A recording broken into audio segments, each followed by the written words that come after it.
Schön, dass ihr eingeschaltet habt. Ich bin Anna Wilczek von Mächtig und heute geht es wieder weiter am Golf. Ne? Falls ihr hier zum ersten Mal einschaltet, schaut euch vielleicht die Folgen davor an. Da zeige ich euch einfach, was ich gemacht habe, wieso ich es gemacht habe. Und heute werden wir versuchen, den Grund zu finden, wieso mein Motor klackert. Ich habe von euch tolle Kommentare bekommen. Dankeschön daran. Einmal kann es sein, es sind die Hydrostößel. Einmal kann es sein, es ist ein Kolbenkipper. Das ist bei diesen Motoren, das ist der AKQ-Motor, umgebaut zum APE-Motor. Der AHW-Motor ist ähnlich. Also das heißt, das sind eigentlich die baugleichen Motoren, nur andere Elemente, die außenrum dran sind. Und auf jeden Fall, worauf ich hinaus will, ist, das scheint üblich bei diesen 1,4er Motoren zu sein, dass die einen Kolbenkipper bekommen oder halt Probleme mit den Hydrostößeln. Und jetzt ist es so, jetzt habe ich nachgelesen, bei den Hydros oder bei den Ausgleichselementen, die hier verbaut sind, kann es sein, dass Luft hineingekommen ist und das auch zu so einem Effekt, also der Effekt hervortritt, dass es klappert. Der Motor stand lange und zusätzlich war er auch ohne Öl, also sprich, die Ölwanne wurde leer gemacht für den Transport und es kann durchaus sein, dass sich die Hydrostößel durch den Transport geleert haben und wenn dann der Öldruck gekommen ist, es war ja kalt hier und hier hatten wir immer so nur 6, 7 Grad in der Garage und als ich den Motor gestartet habe, genauso, das Öl ist sehr zähflüssig, kann es durchaus sein, dass es einfach die Hydrostößel oder unsere Ausgleichselemente mit Luft befüllt hat und diese Luft will nicht raus.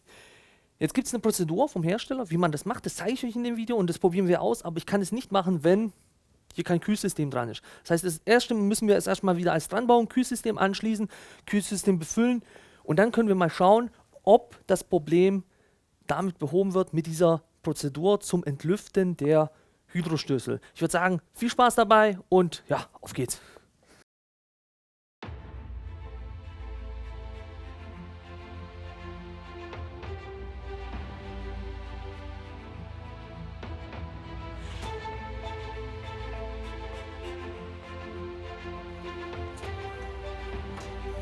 Gut.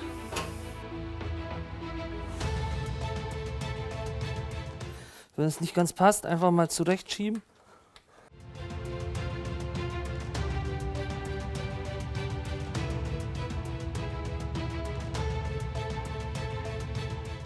Acht Newtonmeter.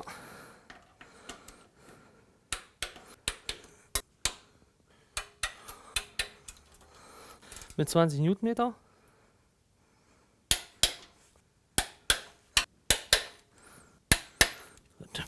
Gut, das sollte eigentlich heben. Jetzt müssen wir die oberen Schrauben noch. Die sind auch mit 8 Newtonmeter anzuziehen. 8 Newtonmeter.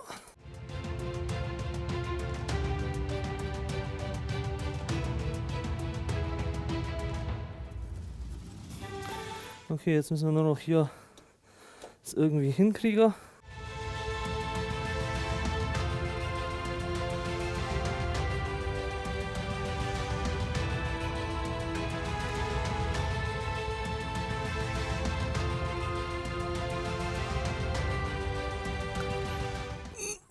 Also das hält.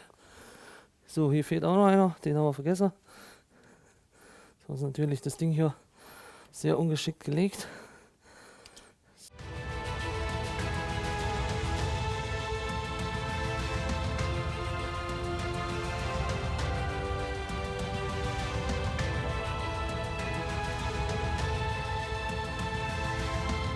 Ich weiß nicht, ob ihr es seht, aber ich habe das Ding schon fest.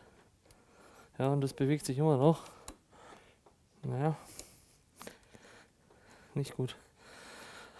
Lässt sich jetzt im Moment nicht ändern, okay.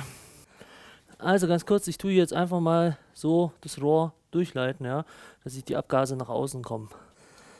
Gang ist draußen.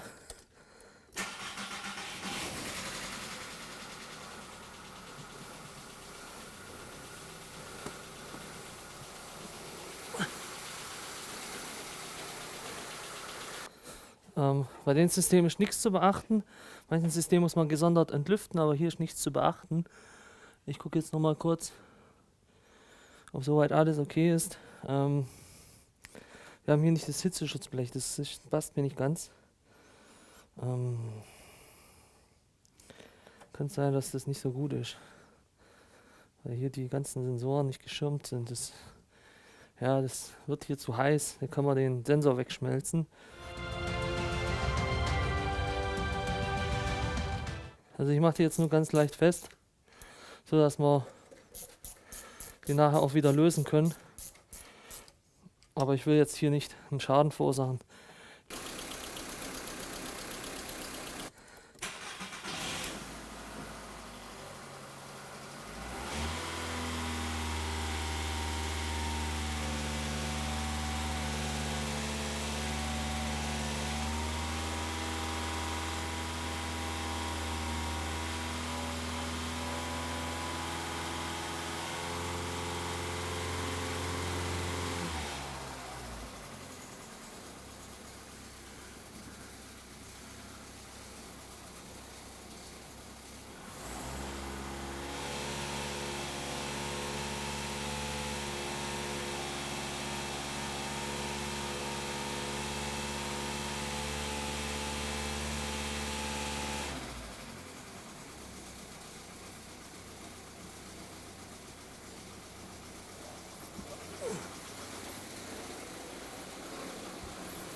Ich weiß nicht, ob man es sieht, aber es qualmt halt hier raus.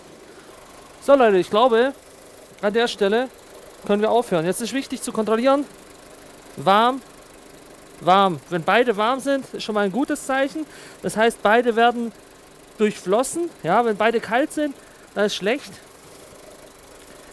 Hier oben ist schon da warm. Ja, das heißt, der Thermostat hat schon geöffnet. Ja, das Wasser fließt nicht nur im kleinen Kreislauf, es fließt auch im großen. Also hier oben ist auch schon warm. Der Kühler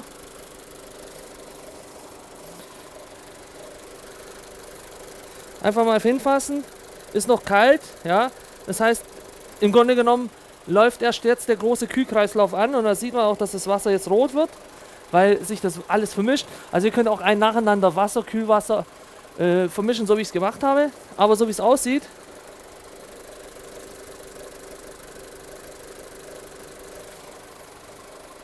würde ich behaupten, sind wir mit der Reparatur fertig.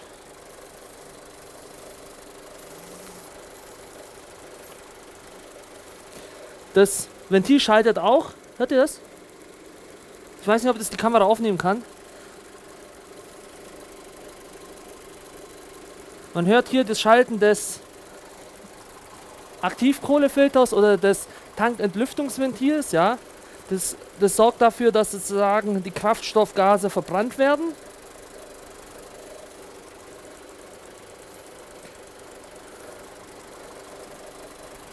Gut, ich mache ihn jetzt aus, um die Batterie nicht allzu sehr zu entladen. Aber ich würde behaupten, man muss auch mal Glück haben im Leben, ne? So, jetzt sind wir im Keller gelandet, weil ich ganz vergessen habe, weil ich war so ein bisschen glücklich in dem Video, euch zu erzählen, wie man eigentlich die Hydrostößel entlüftet, falls das nicht der Fall ist. Bei mir war es jetzt Glück durch das Entlüften des Kühlsystems. Das geht ja wie folgt. VW sagt, auf 2000 Umdrehungen 4 Minuten lang den Motor halten und dann soll das System entlüftet sein, ja, also das Kühlsystem. Die Abstützelemente oder die Hydrostößel sagen die Hersteller der Elemente wie folgt, wie man vorzugehen hat: Motor warm fahren, 2500 Umdrehungen, 4 Minuten lang den 4 Minuten lang den Motor auf der Drehzahl 2500 Umdrehungen halten, dann in den Leerlauf bringen und die Hydrostößel sind entlüftet oder Abstützelemente. 4-mal wiederholen notfalls die Prozedur und wenn es dann immer noch da ist, dann ist Kolbenkipper oder Hydro. In meinem Fall ist er weg und ich kann es jetzt nicht mehr nachschauen. Ich werde es die nächsten Tage beobachten, wenn es wiederkommt, ja, dass ich morgens, wenn der Motor kalt ist, das Geräusch habe, dann ist es wahrscheinlich das Rückschlagventil im Zylinderkopf und ein Hydrostößel, also oder Abstützelement. Das heißt, da muss man halt schauen, wo das Problem genau liegt. Ich will es nur erwähnt haben, dass ihr Bescheid wisst, wie es geht, und jetzt machen wir einfach mal weiter.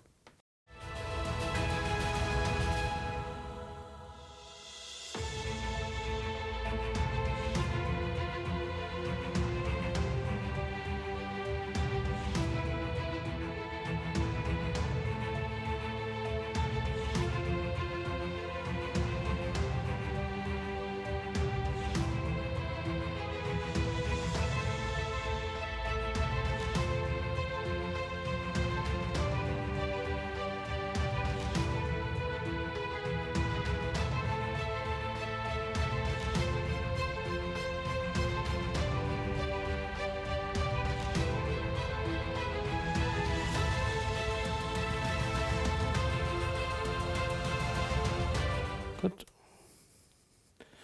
100 Newton.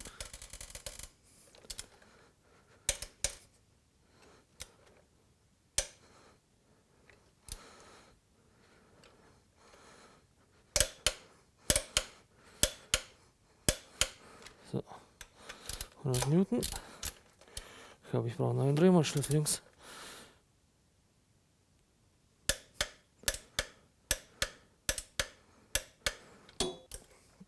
Die Schrauben gehören ersetzt. Normalerweise 40 Newton, 90 Grad, aber ich mache das jetzt so, ich ziehe die jetzt mit 60 Newton an, tausche die halt aus in den nächsten Tagen. Die Schraube mit 25 Newton, genauso wie die andere auch. Gut.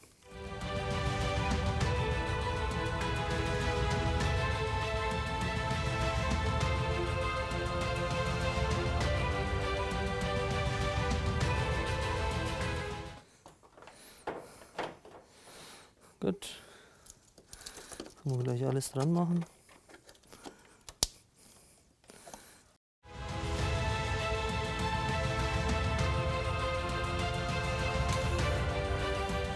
So Leute, Stunde der Wahrheit. Bauen wir es zusammen.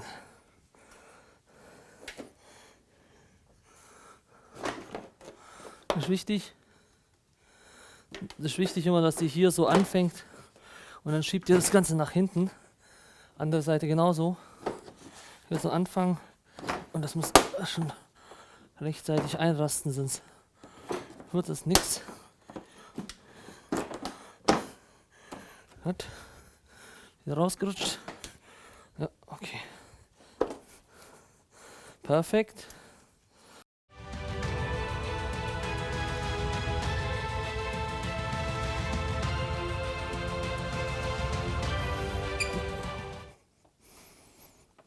Auf der einen Seite ist schon was drauf.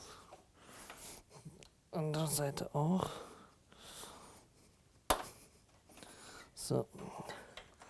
Ich hoffe, ihr habt es gesehen. So, dann die Sicherheitsding drauf. Und schon sind wir fertig.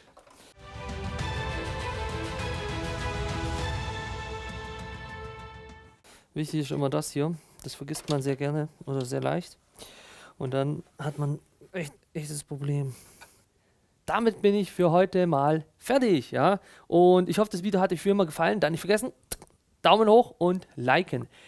Was gibt's zu erzählen zu dem Auto? Ja, vielleicht, was hat es mich gekostet? So vielleicht für euch als Überblick. Ich habe das Auto geholt für knapp 200 Euro. Dann habe ich für 430 Euro den Motor geholt, den Ersatzmotor. War nicht geplant, weil das Reparieren des Motors, wisst ihr, wenn ihr dabei wart, hätte fast 1400 Euro oder so im Überschlag gekostet, also nicht rentabel. Dann kam noch hinzu jetzt Zahnriemen, das wäre auch so fällig gewesen beim anderen. Und jetzt noch eine Spannrolle musste ich holen, die Kleinteile drumherum, Dichtungen und Schrauben. Also wie gesagt, so 900 Euro insgesamt habe ich jetzt für das Ganze gezahlt. Fällig sind noch Bremsscheiben vorne, fällig sind Bremsscheiben hinten, fällig sind wahrscheinlich irgendein Bremszylinder, wird auch nicht ganz sauber laufen. Das heißt, wir werden alle instand setzen. Ich habe ja die Zangen und ich habe euch ja schon mal Videos gezeigt, wie man nicht Hauptbremszylinder, sondern Bremssattel instand setzt.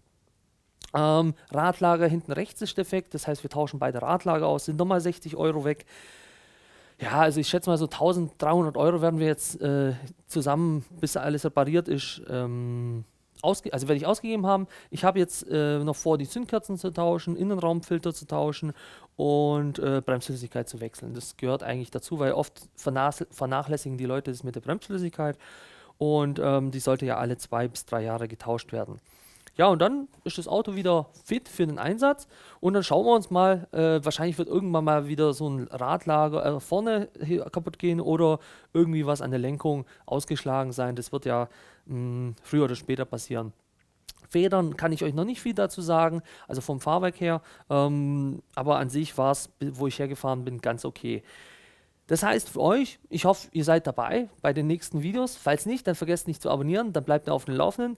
Und ich würde sagen, Ich freue mich, dass der Motor läuft und ich bin auch gespannt, ob am Montag nichts klackert. Ich lasse den jetzt mal 2 Tage stehen und bin dann mal gespannt, wenn ich den kalt starte, ob das Geräusch weg ist. Wenn ja, dann waren es wirklich die Hydrostößel und dann gibt es ein interessantes Video dazu, denn da habe ich mir nämlich wirklich was überlegt und vielleicht hilft es dann den einen oder anderen. Dann danke ich euch nochmal fürs Anschauen. Wir sehen uns beim nächsten Mal. Ich bin Adam Wilczek von Mechtio. Bis dann.